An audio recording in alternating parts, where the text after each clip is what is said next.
Hello and welcome to Lovely English Stories. Thank you for stopping by. This story is written for advanced English learners. Ready? Let's get started. C1, C2 English Story. The Great Plague of London. The Great Plague of London in 1665 killed more than 100,000 people in the city, about a third who lived in its poorest areas. The disease was quickly spread by rat fleas. For example, a corpse newly dead from the plague had a cooling body temperature. The fleas left their host to find another source of blood. One landed on another victim's skin, the lower leg, and bit into the flesh. Symptoms of infection began in hours or sometimes days. The contagion penetrated the sufferer either by the blood vessels or lymphatic system, which causes fever symptoms and a dangerously high temperature. Lips, teeth, and tongue would be covered in foul brown slime as the infection spread.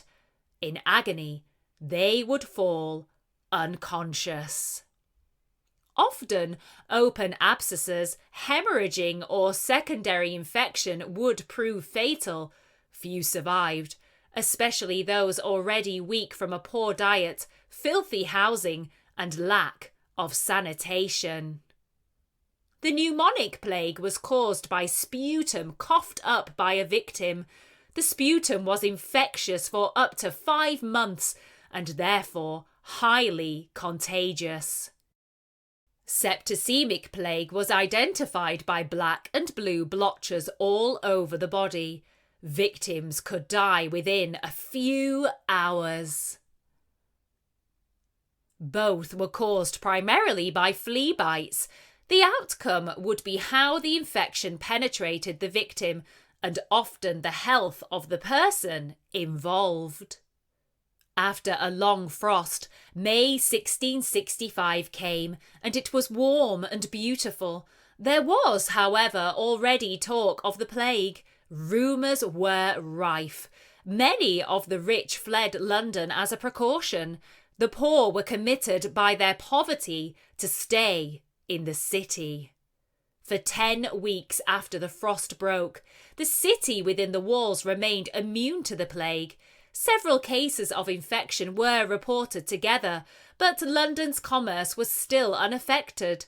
However, slowly over the next month, the rich, who lived a life of pleasure, became uncomfortable about the plague's near presence. They gave place to alarm, and throughout June, many joined the exodus on full coaches and wagons travelling to the countryside. As the plague settled on London, the reaction was apparent immediately.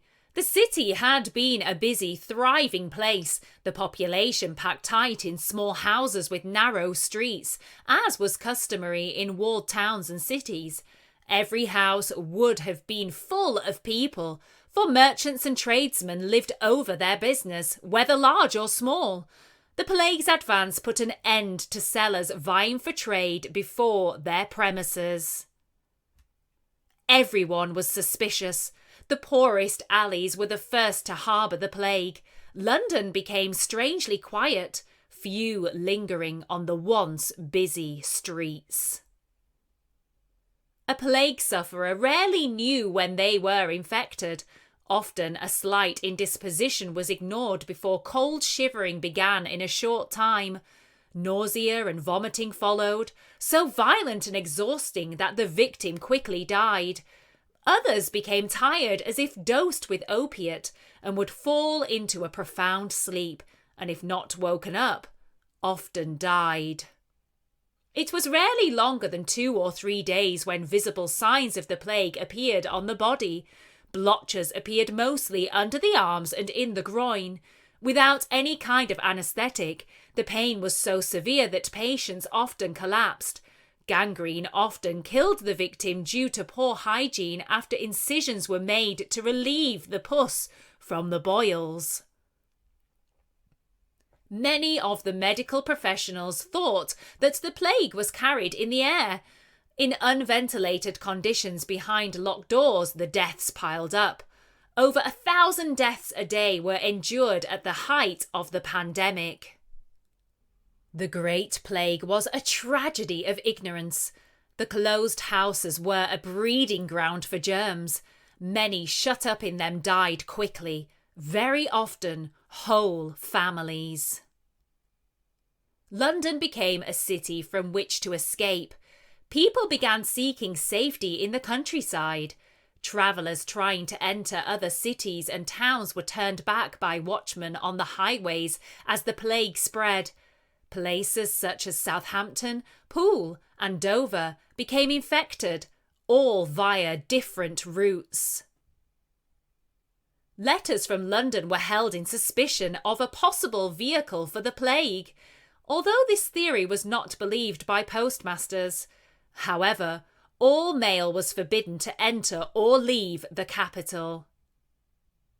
London was a scene of misery. The doctors, surgeons, and apothecaries who had not fled were overburdened with work. The plague brought out the best and worst in humankind, those with qualities of courage, self-sacrifice, and humanity, and others, those with a pleasure-seeking life thinking only of themselves, were held in contempt. Eventually, the Great Plague passed, becoming a memory. Fear of its return lingered until the end of the 17th century. Its eradication was helped by the winter, which took its toll on the rats and fleas. The Great Fire of London 2 years later further eliminated the contagion. Now, let's go through some of the vocabulary from this story. Plague. Plague. A plague is a serious disease that spreads quickly to a lot of people and usually ends in death. Contempt. Contempt. Contempt is a feeling that someone or something is unimportant and deserves no respect. Corpse. Corpse. A corpse is a dead body. Immune. Immune. If someone is immune, they are protected against a particular disease by particular substances in the blood. Infectious. Infectious. If something is infectious, it is able to be passed from one person, animal, or plant to another. Linger. Linger. To linger is to take a long time, to leave, or disappear.